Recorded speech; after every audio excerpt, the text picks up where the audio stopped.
তো hello' friends, welcome back to my YouTube channel. তো guys কি খবৰ তোমালোক আশা কৰোঁ সকলোৰে ভাল। তো গাইজ বহুত দিনৰ মূৰত এটা মটো ব্লগ কৰিবৰ কাৰণে আহি আছোঁ। তো কেইদিনমানৰ আগত কৰিছিলোঁ, আমি মাংনা দৌল গৈছিলোঁ। তো ধুনীয়াকৈ আজি অলপ দূৰত আহিছোঁ, মানে গড়পুৰ আহি আছোঁ আমি দনিপল এয়াৰপৰ্ট। তো ভাবিলোঁ ধুনীয়াকৈ আজি দেখুৱাম। মই আগতে আহিছোঁ এয়াৰপৰ্ট, কিন্তু ভালকৈ ভিডিঅ' কৰি দেখুৱাই নাই। তো ভাবিলোঁ আজি এয়াৰপৰ্টত ধুনীয়াকৈ ভিডিঅ' এটা কৰোঁ। তো বৰ্তমান আমি পালোঁ সেই দুবিয়া ষ্টেচন পাৰ হৈ আহিলোঁ। আমি এয়াৰপৰ্টৰ ৰাস্তাটো চাবলৈ ধুনীয়াকৈ ৰাস্তা দি যাব লাগিব। তো ভিতৰে আহিলোঁ। আমি যাওঁনে গহপুৰৰ ফালে যাম, ধুনীয়াকৈ আপোনালোকক ভিউ দেখুৱাই যাম। তো যেনেকৈ ভিডিঅ'টো আৰম্ভ কৰোঁ, ব'লক আমি ফাৰ্ষ্টে চিনেমেটিক শ্বট এটা চাই লওক। লেটছ গো।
তো গাইজ আপোনালোকে দেখিবলৈ পালে ধুনীয়াকৈ চিনেমেটিক শ্বটটো। তো বৰ্তমান আমি আহি পাই গ'লে মানে এয়াৰপৰ্টৰ ওচৰতে চেণ্টাৰ এটা আছে, এইফালে শিমলুগুৰি চাইডে আহিলে। তো গাইজ কি চেণ্টাৰ হয় আপোনালোকে কমেণ্ট কৰি জনাবহোঁ। বৰ্তমান আমি সেই চেণ্টাৰটো পাৰ হৈ আহিলোঁ। তাৰপিছত অলপ আগত গ'লে আমি ধুনীয়াকৈ এয়াৰপৰ্টটো পামগৈ। এয়াৰপৰ্ট মানে কিছুমান বিশেষ কথা হ'ল, তো আপোনালোকক কৈ আছোঁ ধুনীয়াকৈ। তো এইফালে চাওক, মই ধুনীয়াকৈ ভইচ ৰেকৰ্ডিংটো দি দিছোঁ। মানে ভিডিঅ' বনাব ভালকৈ নোৱাৰি, তাতে বাইক চলাই গৈছোঁ যে, তো মোৰ মাইকটো নিয়া নহ'ল ভালকৈ, সেইটো কাৰণে মই ধুনীয়াকৈ ভইচ ৰেকৰ্ডিংটো দি দিছোঁ। তো গাইজ ভিডিঅ'টো কেনেকুৱা লাগিছে ক'ব, আৰু অকণমান আগত গ'লে আমি ধুনীয়াকৈ এয়াৰপৰ্টটো পাম। তো ব'লক চাই থাকক ধুনীয়াকৈ ভিডিঅ'টো। তো গাইজ ধুনীয়াকৈ আহি বৰ্তমান আমি মানে এয়াৰপৰ্টৰ ওচৰত পাই গ'লোঁ। ধুনীয়াকৈ আপোনালোকে চিনেমেটিক শ্বটকেইটা দেখিলে। এইফালে এয়াৰপৰ্ট সেইখন দেখিছে, অকণমান জুম কৰি দেখুৱাই দিছোঁ ৰ'ব। এইফালে বৰ্তমান আমি এয়াৰপৰ্টত পাই গ'লোহি। তো গাইজ ব'লক ধুনীয়াকৈ আমি ভিতৰত যাম, ভিতৰত দেখুৱাম আকৌ। ব'লক এইফালে বাইক ৰখাই দিছোঁ, এইফালে দলংখন। এইখন কি নদী হয়, যদি ওচৰত কোনোবা ওচৰত চাই আছে কমেণ্ট কৰি জনাব কি নদী হয়। তেনেকৈ এয়াৰপৰ্ট এইফালে চাওক এইফালে। তো ব'লক গাইজ দেখুৱাই আছোঁ।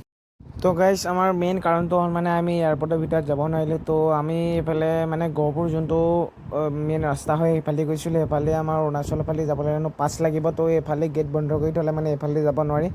তো সেইটো কাৰণে গাইজ আপোনালোকক ভিতৰৰ পৰা এয়াৰপৰ্টত দেখুওৱা নাহিলোঁ। তো গাইজ সেইটো কাৰণে বেয়া নাপাব। তো আমি এইফালে ধুনীয়াকৈ দেখিছে অভি আৰু আমি ধুনীয়াকৈ এতিয়া বৰ্তমান নামি আছোঁ গহপুৰ যোনটো মানে অৰুণাচল যোৱা ৰাস্তাটো, সেই ৰাস্তাত। তো বৰ্তমান আমি মানে অলপ দেখুৱাম আপোনালোকক ধুনীয়াকৈ। তো ব'লক চাই থাকক। আৰু মানে কি হৈছে, আমাৰ সেই পাছ লাগিবৰ কাৰণে আমি পাছ উলিয়াই নানিলোঁ। তো সেইটো কাৰণে আপোনালোকক দেখুৱাব নানিলোঁ। তো ধুনীয়াকৈ এতিয়া ব'লক আৰু যিমানটো পাৰোঁ দেখুৱাবলৈ চেষ্টা কৰিম।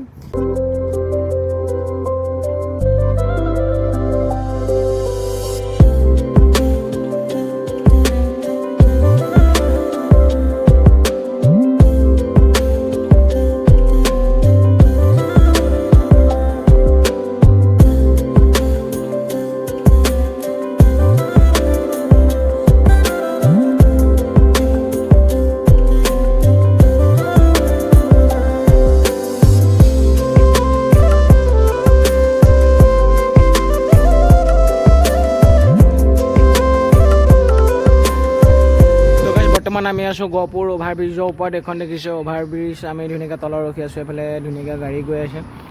এইফালে দেখিছেনে কাৰ মূৰ্তি আছে। এইফালে আমাৰ ইণ্ডিয়া টিমটোৰ হেৰি আছে। এইফালে ধুনীয়াকৈ এইফালে চাওক কাৰ ফটো আছে কমেণ্ট কৰি জনাবহোঁ গাইজ। তো এইফালে চাওক ধুনীয়াকৈ ফটো আঁকি থৈছে গহপুৰ অভাৰব্ৰিজৰ তলত। এই দেখিছে কি ধুনীয়াকৈ লেখি থোৱা আছে, কি ধুনীয়া মানে ফটো আঁকিছে চাওক।